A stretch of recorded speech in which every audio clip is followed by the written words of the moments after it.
Hi, I'm Pearl Strand with NUTV Sports. Today we sit down with Northeastern's star goaltender, Aerin Frankel, one of the nation's top players. This is Husky Profiles.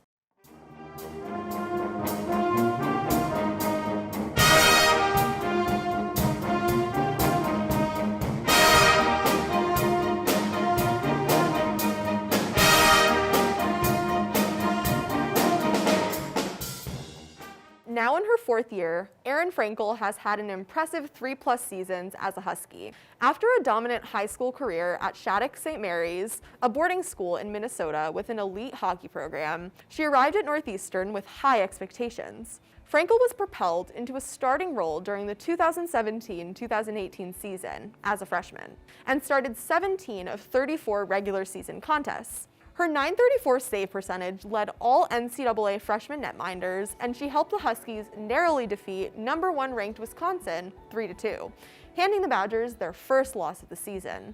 The remarkable stats, performances, and regular season victories for Frankel during her first season were topped off as she led the team to Northeastern's first ever Hockey East title. The Huskies beat UConn 2-1, and Erin Frankel made 30 saves through 60 minutes of play, earning her MVP of the Hockey East Championship. Frankel, who began her career at an elite level, has only continued to improve throughout her time at Northeastern. She began her sophomore season with a 28-save shutout win over Boston University, the first goaltender to accomplish that feat in nearly a decade. That season, she was again voted MVP of the Hockey East Championship after the Huskies' 3-2 overtime win against Boston College, where Frankel played over 72 minutes and recorded 30 saves. During the Hockey East tournament that year, she won all 8 games she played. In her junior year, she was a Patty Kazmaier top 10 finalist, a member of the All-U.S. College Hockey First Team, and a 2-time Hockey East Goaltender of the Month. With 30 saves, she also earned the Britannia Award after the Huskies' 4-3 overtime victory over Boston University at that year's Beanpot tournament. Frankel's .958 save percentage led the NCAA, and she set Northeastern records for goals allowed average, save percentage, shutouts, and wins. Fast forward to the current season, the Huskies are ranked #4 in the country and have only lost 1 game all season. Frankel has started all but 2 of the Huskies' 17 games and holds an outrageous .973 save percentage and .6 goals allowed average. In a dominant 12-0 stomping of Holy Cross, Frankel picked up her 25th career shutout, setting a Hockey East record. With the NCAA allowing an extra year of eligibility for student athletes, Frankel will be able to extend this record even farther next season. The current regular season is soon coming to a close, and the team is now looking ahead to the Hockey East playoffs and beyond. The team will be defending their Hockey East title starting February 28th, as they will receive a bye into the quarterfinals. After last season ended abruptly before the NCAA quarterfinals, their ultimate goal is to repeat as champions of Hockey East and return to the NCAA tournament. Outside of her time as a Husky, Erin Frankel has earned multiple opportunities to compete for Team USA. Her record-setting dominance at the collegiate level has led many to believe that Frankel will be the Team USA starter of the future, even among a highly talented pool of goalies to compete with. Frankel made 3 appearances for the under-22 national team in 2019 and made her first team debut in December of 2019, earning her first win with a .964 save percentage. She was also announced to be on Team USA's roster for the IIHF Women's World Championship Tournament in 2020, but the event was canceled due to the COVID-19 pandemic. She was one of 6 American goaltenders selected to the team's most recent camp in October of 2020, giving her a chance to train with multiple former Northeastern stars, including Kendall Coyne-Schofield and all of the best players in the country. Frankel has done nothing but win since she first began playing hockey, and as long as she keeps up her elite performances, she will likely get the chance to prove herself for Team USA against the top talent in the world. I had the opportunity to speak with Frankel about her Husky career, the unique ongoing season, and much more. Thank you so much, Erin, for agreeing to talk with me. Just to start off, we're in a really weird time right now going through the COVID-19 pandemic, and sports especially, there's been a lot of unknowns. How did you learn that this season would be taking place, and what was your reaction to learning that it was going to happen? Yeah, we had a lot of Zoom meetings this summer with our team, kind of following the unfortunate end to our season last spring. Our coaching staff gave us kind of updates, whether it was weekly or monthly, just what they were hearing from the league about whether or not we were going to play and kind of what the season would look like. I think we knew for sure that we were going to play in August, September, when the league announced that we would be having some sort of season, although abbreviated, that we were going to play as many games as the time would permit. So that was great news, obviously, and we're all just grateful for the opportunity to play this year, as there are some teams that aren't able to have seasons. Like you said, last season had an unfortunate and sudden ending right before you all were about to play Princeton in the NCAA quarterfinals. So despite that, though, a lot of the roster returned for this season. How had that unfortunate moment and disappointment of not getting able to participate in that tournament, how has it been motivating you this season? I obviously feel so bad for the seniors that aren't going to have the opportunity to compete with us this year, but it was a bittersweet ending, as we are having a great year this year. And I think it's kind of fueled us that we were kind of denied the opportunity to play last year due to the safety of everyone. And I respect NCAA's decision to have that tournament canceled, as I know it was kind of a very uncertain time. But I think now that we're in a time where we kind of understand the virus more, it's awesome that we're having the opportunity to play. And I think we're just so hungry from last year, and we knew we were capable of doing such great things. And like you said, a lot of our roster has returned for this year. So I think just having such a strong team this year and just having that fuel within us that we didn't get to kind of finish the business we wanted to finish last season, still kind of thriving, has led us to a really good start this year. And as we're already approaching playoffs, I think we're all like in a pretty good mentality that we're not finished yet and we have business to make up for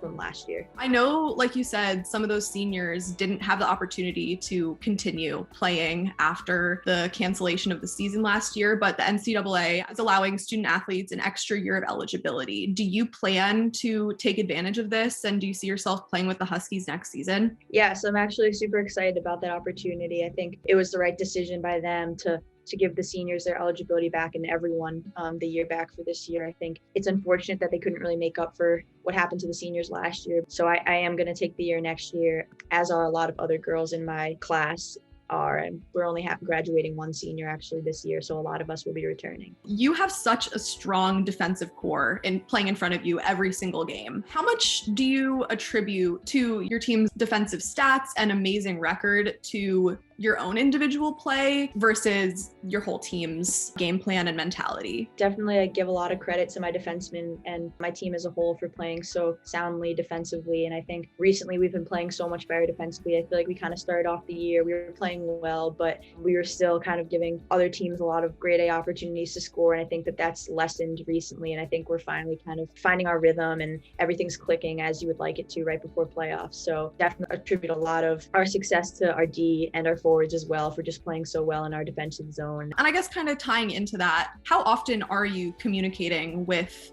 your teammates on the ice? Yeah, I try to communicate with my D a lot, play the puck a lot, make passes to them. And we've worked on practice about communicating with each other and using keywords that are quick and that we can use to make the play flow smooth. And I think just understanding each other. I think I've been playing with a lot of these defensemen for a while now, especially the ones that are in my class and are upperclassmen. So I think you kind of get used to how each other plays, and it's just kind of a chemistry. It helps when we communicate, but sometimes if we don't communicate, we're on the same page. You use the word chemistry, which I think ties into my next question perfectly. How would you describe your team culture, and how has it shaped you both on and off the ice? I think we have a very, very strong team chemistry. Definitely starts like in the locker room and off the ice. I feel like those are the championship teams, are the ones that just get along great with each other and respect each other so much. And I think that that's definitely a big part of our identity as a team. Obviously, we're very talented on the ice, but I think the kind of people we have on our team and the kind of people that embody our specific culture is just, it's been very important to our success. I think it started, like I said, my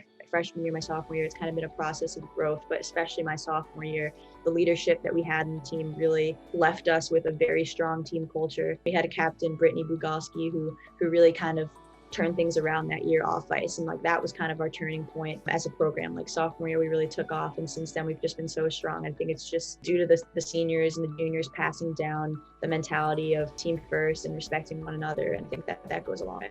I'm curious how you train and practice, because I know that being a goalie is so different from what your other teammates are doing. What are you working on and trying to improve? I just try to go to the rink every day, mindset to get better. And after every weekend, I'm watching film with our coach, Coach Flint, to see what I can be doing better on my end. And I'm always trying to fine tune my game, look at the smaller details. I feel like in college, you're kind of at a level where you're not really changing how you play entirely, but you're loosening and tightening up certain things depending on what's giving you success and maybe what you're struggling with. So I would just say focusing on details every day when I go to the rink, and Coach Flint's on me about the stuff I need to work on and just focusing me on that. And we have such a great team that it's a really good environment in practice to work on things, because I have some of the best shooters in our league shooting on me every day and competing, which ultimately just makes me better. So I find if I'm competing every day that I'm getting better naturally by the skill I have on my team and competing against them. Like you said, you have a really, really good team right now. And that's shown through the 15-game NCAA best unbeaten streak that you have going on. So how do you all maintain focus and continue to set goals during these periods? Yeah, I mean, my class in particular, our freshman year, we were just about 500. We didn't really have a long win streak, and we were certainly not blowing teams out. So it's been a process, like I keep saying, and I think that's just really true. And it's that, yeah, this year we're having a ton of success. And like you said, we've only lost one game and we've won 15, which is impressive record, but it kind of took a while to get here. So I think the players that we have in our locker room respect that, and they know that we didn't just get here based on just showing up and being good, and that it took so much work behind the scenes over the past few years to get us to this point. So I think that's still in the back of a lot of our minds, that it's not easy to be here. And now that we're here, we know that we get every team's best game because everyone wants to beat us and everyone's usually pretty pumped up to play us. So I think we started this year with some small goals, which what we wanted to do on the ice just as our team. But now, since we're getting towards playoffs and the ends of the year, we obviously have our eyes set on the championships naturally. So I think that those are the ones that are keeping us on track. And we know that we can't take a game off at this point because it'll hurt us. And as we go down the stretch here and we have hockey's playoffs, those are really what we have our eyes set on, is the hockey's championship and then hopefully the national championship. But those are our goals moving forward. So those are obviously pretty steep ones to reach, but how we reach those is just checking off our everyday goals, which is going to the rink and working hard. And so tying into that, you in 2019 played your first game with the US women's national team. What has it been like playing and training with Team USA compared to playing and training at Northeastern?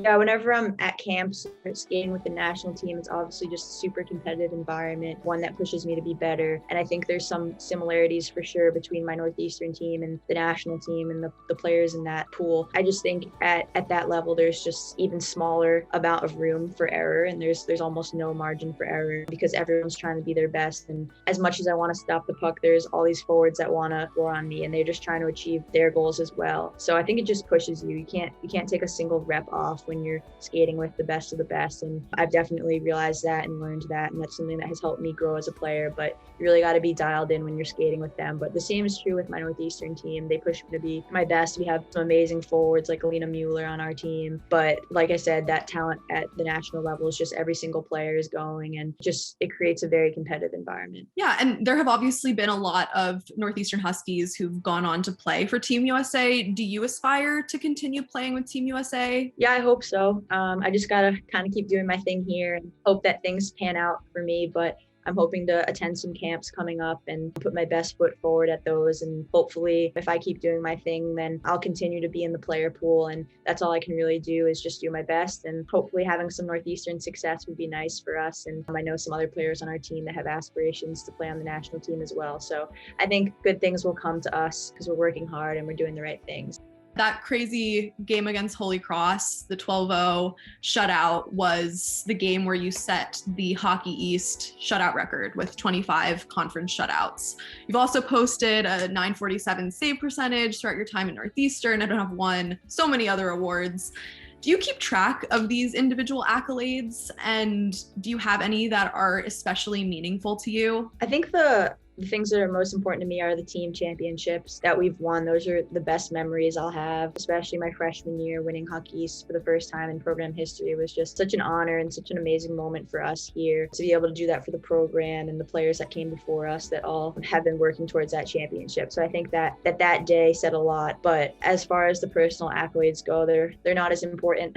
They're cool, but ultimately, if those personal accolades help me achieve team success, then I'm happy. Awesome. And so I just have one last question. Do you follow any pro sports? And if you do you have any favorite teams? I'm from New York, so I like to root for the Yankees, the Giants, the Rangers. I just really like sports in general and I appreciate them so much. I love watching the Winter Olympics and snowboarding and stuff like that. Also the gymnastics. I love watching sports. Well, thank you so much for taking the time to chat with me. I learned so much and I'm really excited to see how the season turns out for you all. Thank you. I appreciate your time. Thanks for having me. Thanks for watching. I've been Pearl Strand with NUTV Sports.